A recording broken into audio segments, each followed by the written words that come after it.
Like they're big ones too, eh? That's just inconceivable. The holes or the time changes? The holes are inconceivable. Oh good, because I was going to up that curve.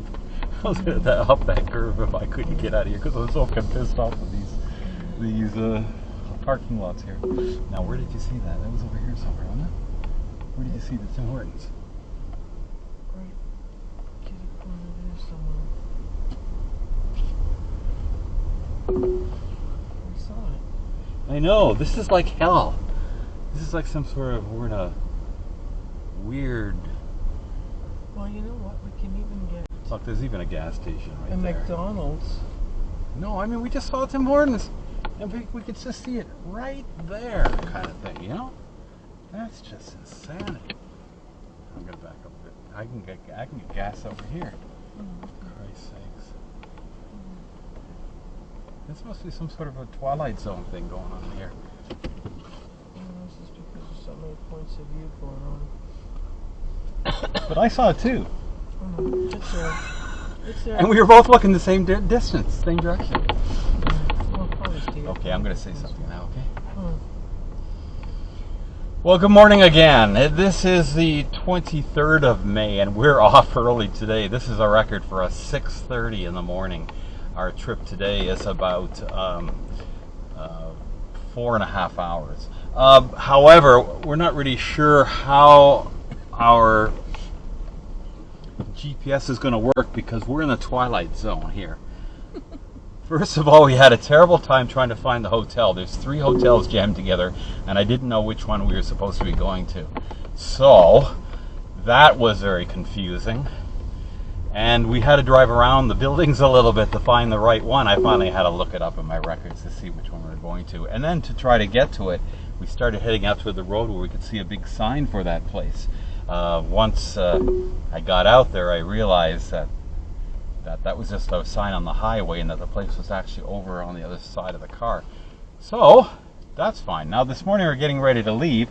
I can't get out of the parking lot because there's all these little parking lots and have curbs and stuff to prevent you from going from one to another. And I'm getting ready to jump the curb until I could see that there was a way to get through. So that's fine. And so where were we trying to get to? The Tim Hortons that we could see, both of us could see right there.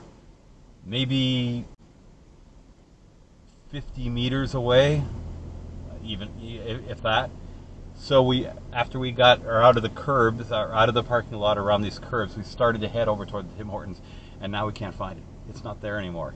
It's some sort of a Twilight Zone episode. It just isn't there anymore. We've been looking around. There's no Tim Hortons sign, giant sign that we just both saw. There's no building that we both saw with line of cars there. I don't know. Maybe the LSD is starting to kick in. I don't know what's going on, but anyway, it's got to be around here somewhere. I'm going to use the map because the map was so helpful in the past. I'm sure it's going to work again.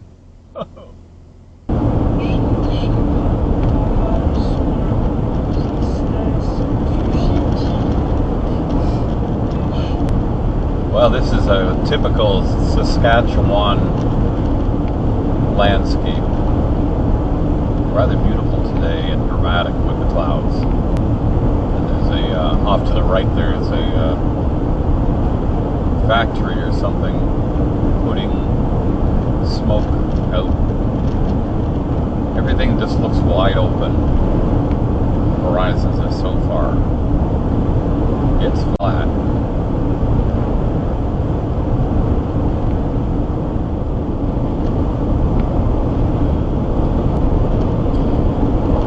We're We're passing by to the south of Moose Jaw, a city in Saskatchewan that whose name really intrigued me, and I wondered where it came from. The derivation is an anglicization of the possible two words in Cree, which mean, in essence, a place of warmth, because this was a summer site for Aboriginal people on the Moose Jaw River, where the local topography actually enhances some warm breezes in the summertime.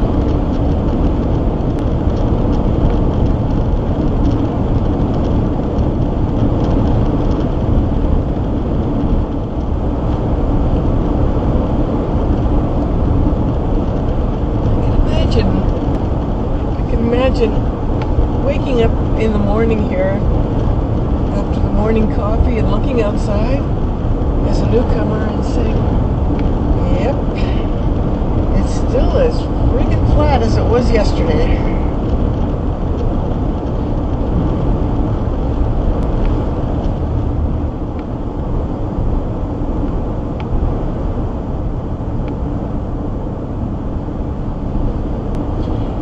Right now we're still about 3 hours and a bit east of Medicine Hat.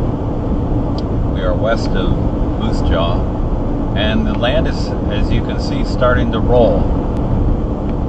It's no longer as flat as it was, just 10 kilometers behind us. So we're getting closer to the foothills of the Rockies, and the effect is starting to be pronounced.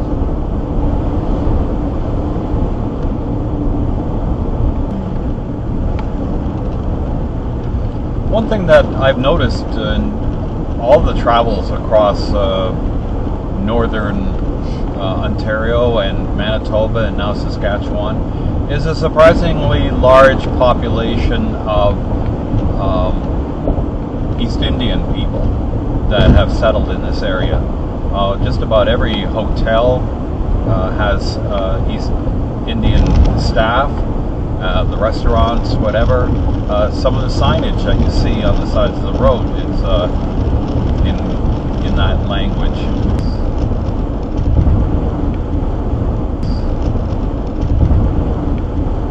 Yeah, be so careful with that. You never want to sound like you're at all racist. No. I don't think that came off that way. Hopefully it didn't. No, it's funny. It's a fine line, because when you mention it, It's just that it's surprising to see it, like you would expect to see, Punjabi signs and stuff like that out here, That's all. I have nothing against any people coming to Canada, because I've been around the world. I've seen that people are people wherever you go. And to say you don't like this group of people, that group of people, it's just stupid. More than anything else, because we're all the same, basically. It didn't matter whether I was in South Africa or the Indian Ocean or in the Pacific. People are the same, basically. They were.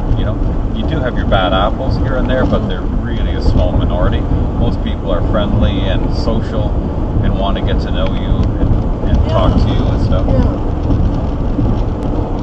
mean, anytime you get people from a different culture coming in, you are going to get... Look at this.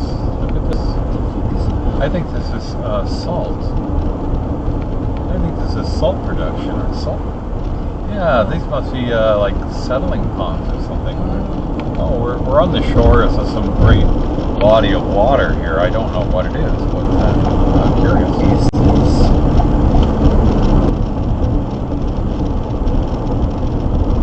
These got to be drying ponds or something. Yeah, it can't be snow. No.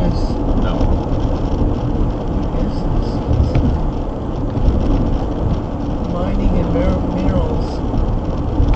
Saskatchewan mining and minerals.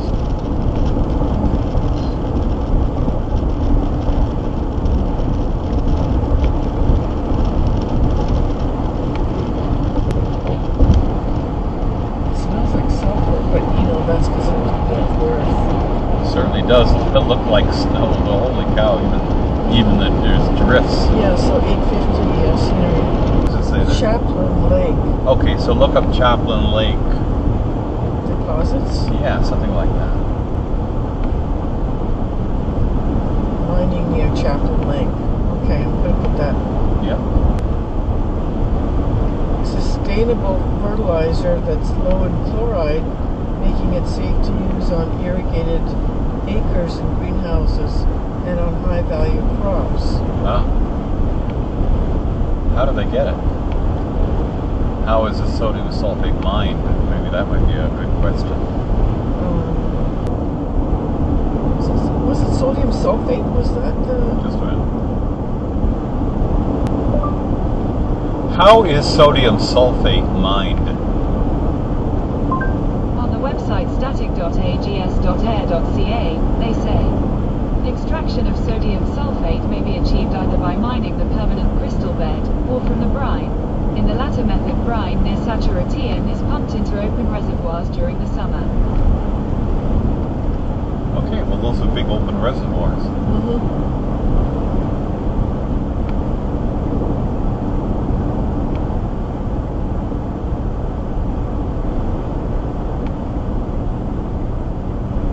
Certainly I still have a lot of questions about it.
Little side fact that I forgot to mention before about Moose Jaw.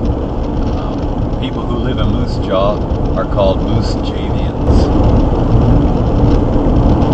I know you needed to know that.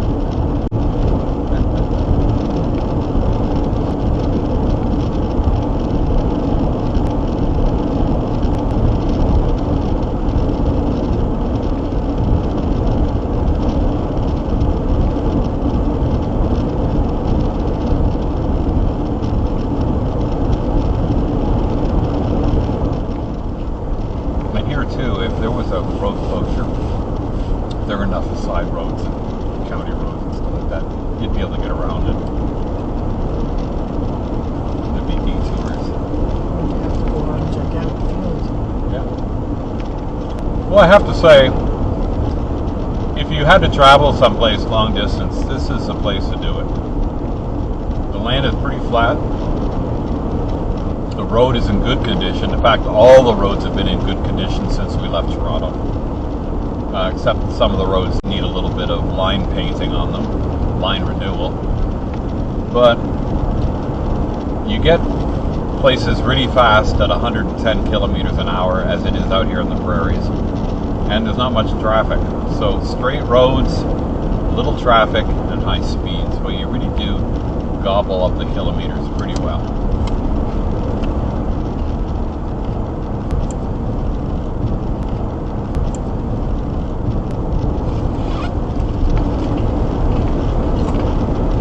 Our attention was drawn by a roadside memorial near Webb, Saskatchewan.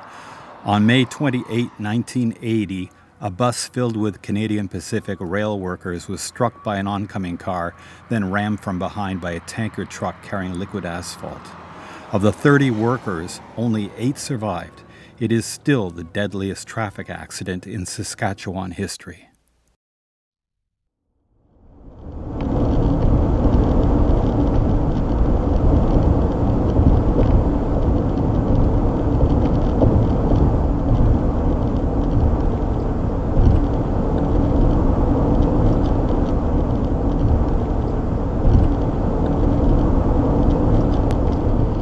Well, we're getting closer now to today's destination, which is Medicine Hat, Alberta, a town that has another interesting name to it.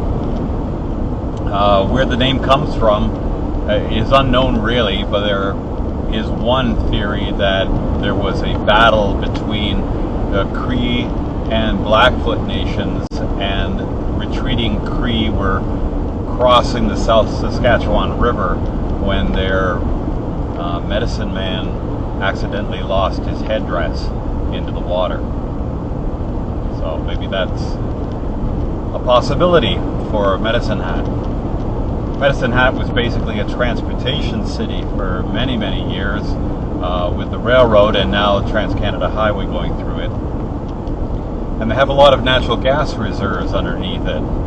So much so that Rudyard Kipling described the place as having all hell for a basement because of all the flares, I guess, from the gas fields.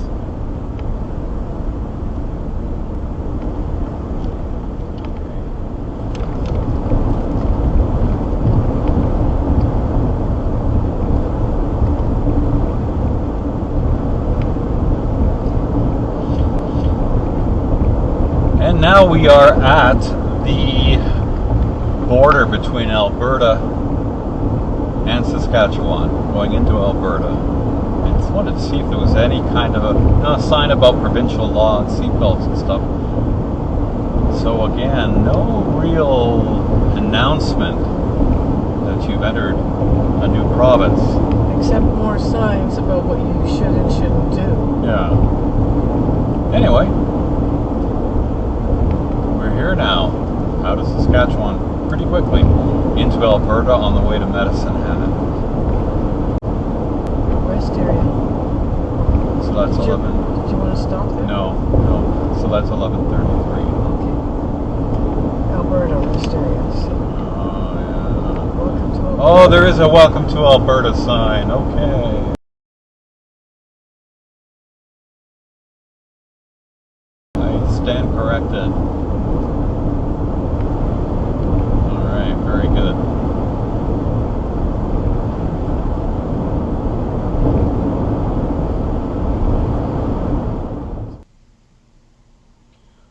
One thing I'd forgotten to mention when we were in Kapuskasing was that Kapuskasing held one of the largest, if not, I think the largest, prisoner of war camps in Canada in World War I. It was originally an internment camp where enemy aliens were interred there, and later prisoners joined them. There were a lot of Ukrainians there, apparently, because Ukraine was then at the time part of the Austro-Hungarian Empire.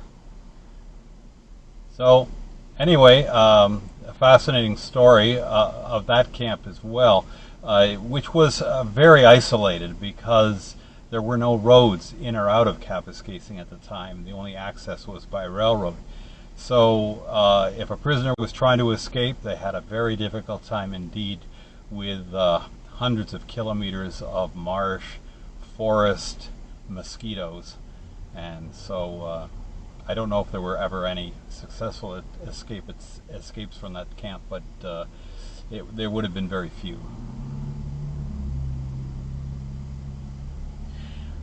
As always with prisoner of war camps in Canada, the stories are that the guards treated the prisoners fairly well, and indeed many of the prisoners returned to their towns, whether it was Medicine Hat or to Kapuskasing after the war, and settled down there.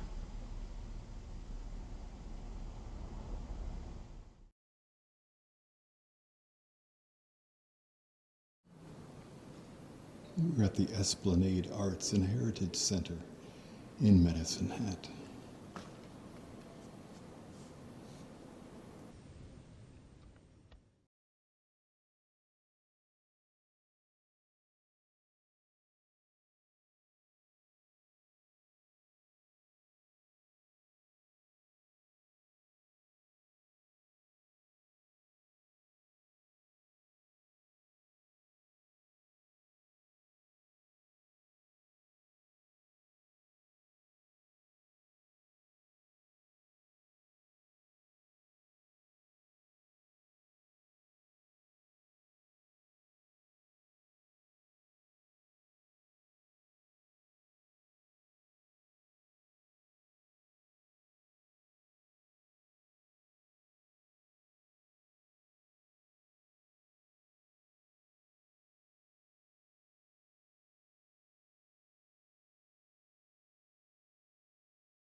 Here in Medicine Hat, they had one of the largest prisoner of war camps in World War II in all of North America, certainly in Canada.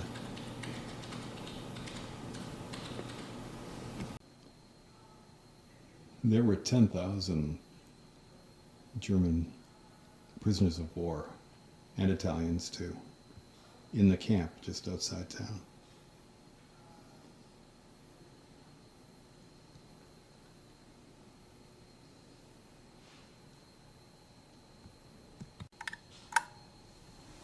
In the camp, we would get up around 7 o'clock in the morning and then have breakfast at 8, which was porridge with lots of condensed milk. They treated us very good. If you wanted, you could sleep in until dinner time at 12 o'clock. For the 1 o'clock roll call, we had to stand outside in rows. Officers would count us and report to big sergeant major. It was very funny for us. The sergeant major had big belly. He would lift his right hand stiffly to his head, stamp his feet a few times, and report everything to commandant. As part of the Medicine Hat exhibition grounds, this one building is all that remains of Camp 132, the prisoner of war camp here in Medicine Hat. All the rest of the buildings were dismantled and sold off. This one building remains now as a large barn-like place where retailers would sell their wares during the exhibition time.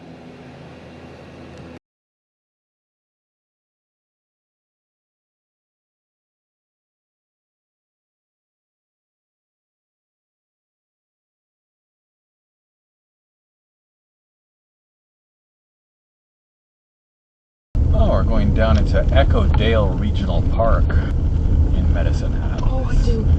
Oh. This is a Stop. I have to get a picture. I gotta get out. leash-free area. Okay. This is like, I can't get a picture unless I have to be at the top. Hold on. This is like necessary to get out. I I don't want to shoot through all that glare and dirt.